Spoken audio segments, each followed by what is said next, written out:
You're barefoot.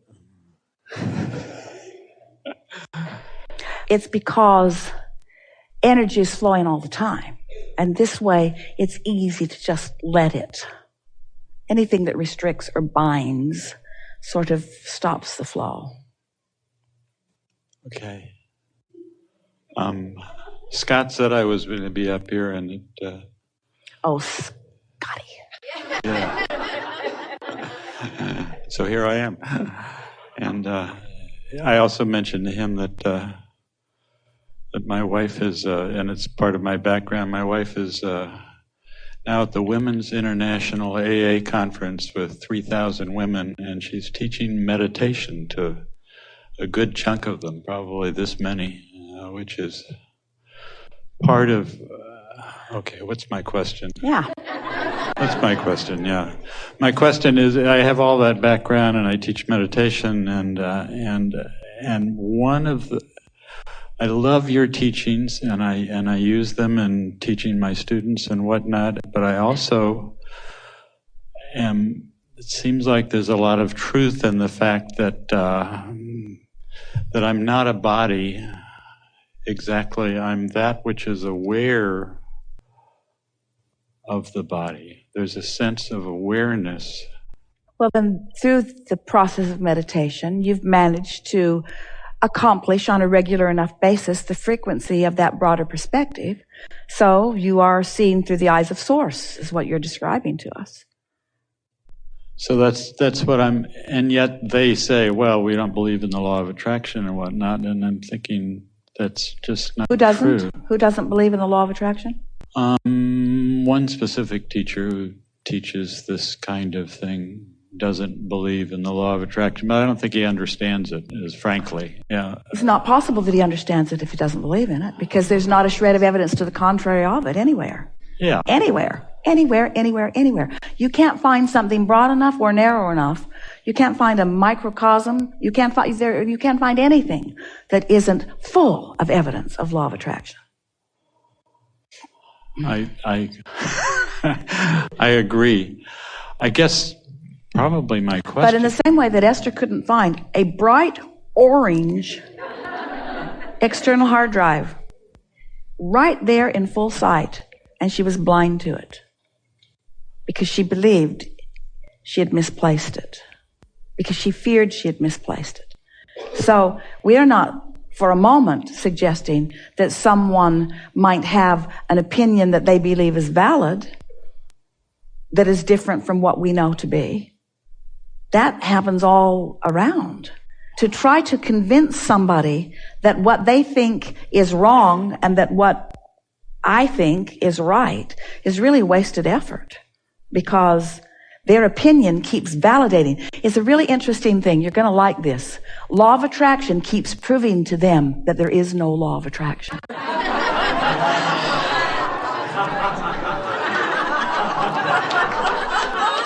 It's genius.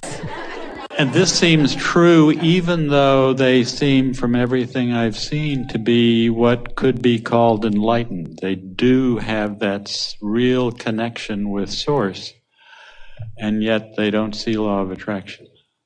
Is that... It's just sort of a mystery to me. I guess I'm...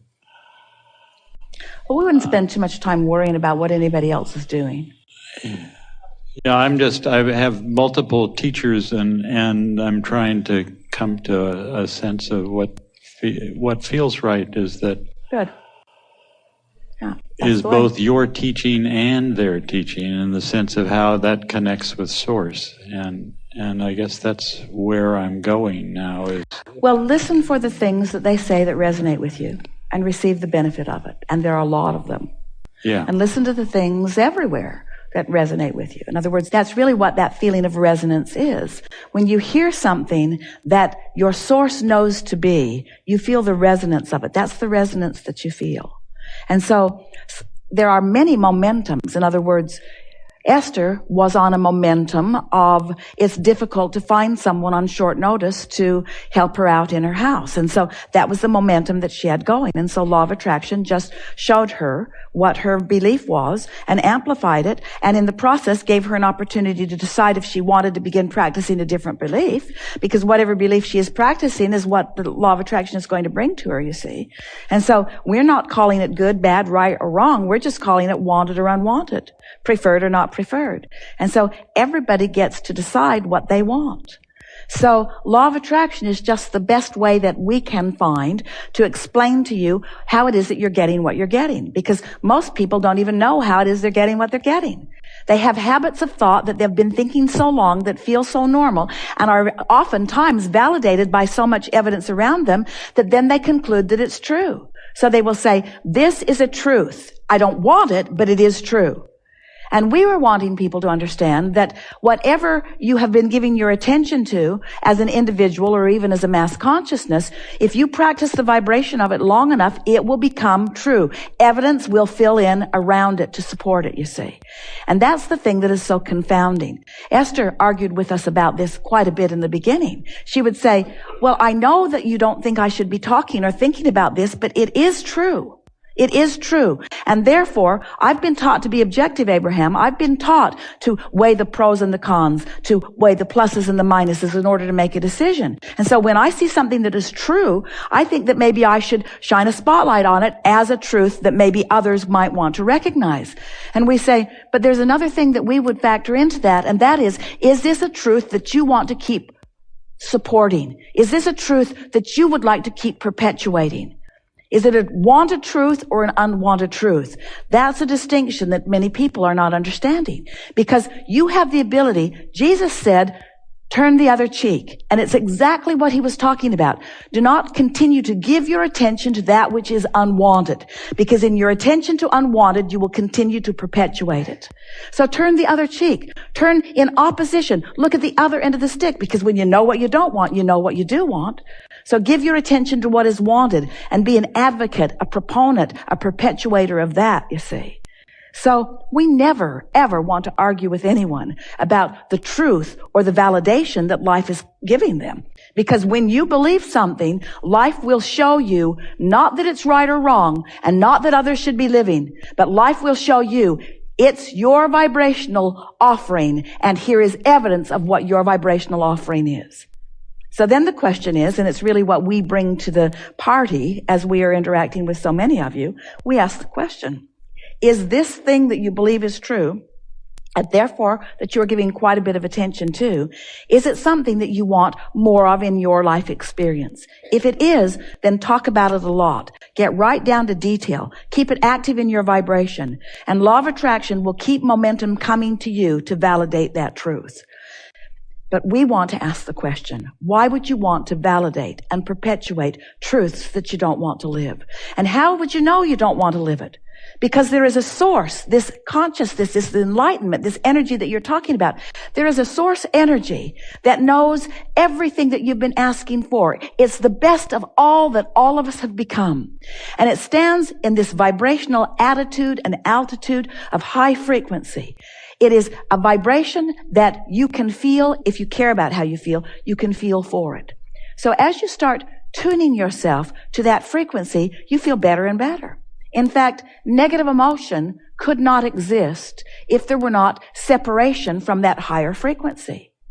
Negative emotion is the indicator in any moment that your thought, your opinion, your belief, your practiced vibration that is active right now, this red hot minute, negative emotion that you are feeling always means that the thought that you're thinking right now is way, way, way, way off what the source within you knows about the same subject.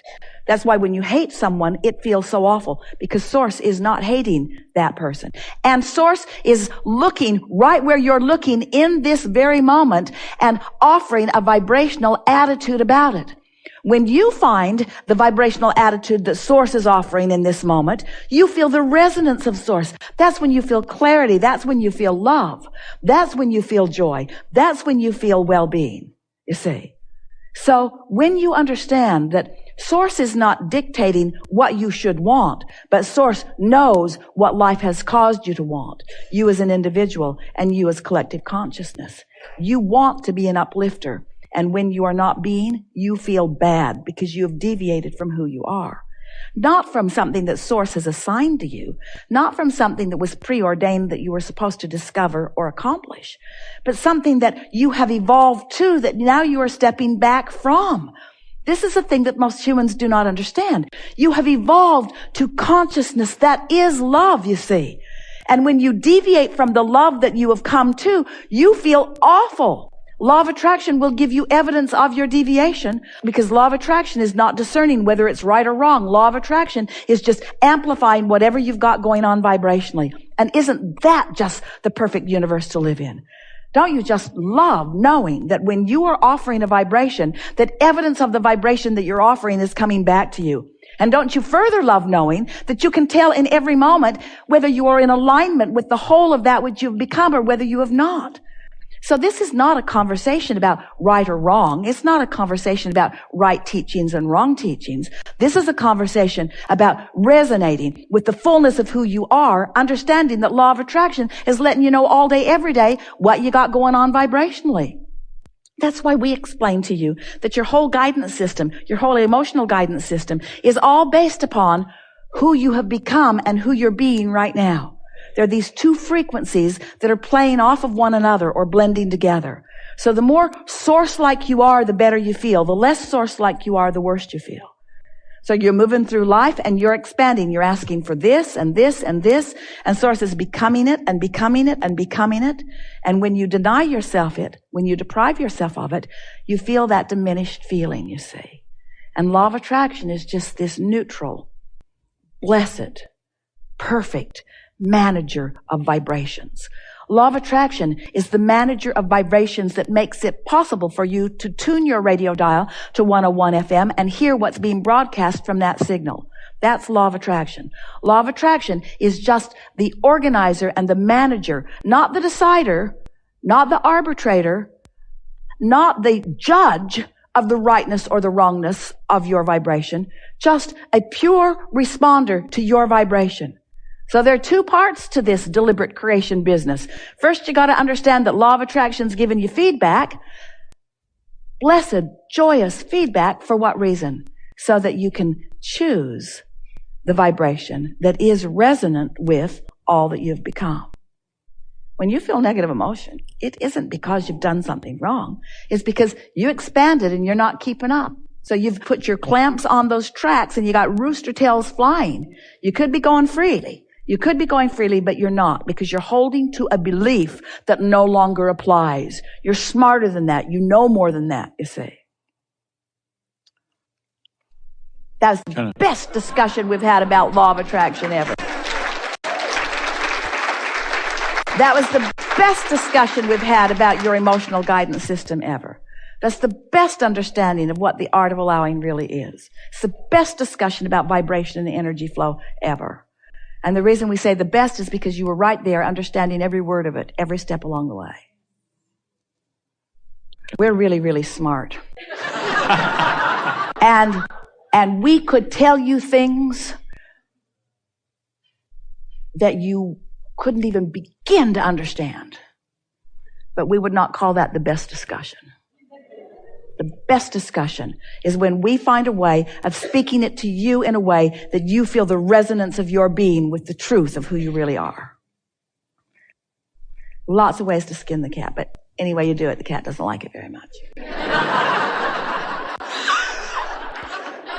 That was Jerry's contribution. Part of it.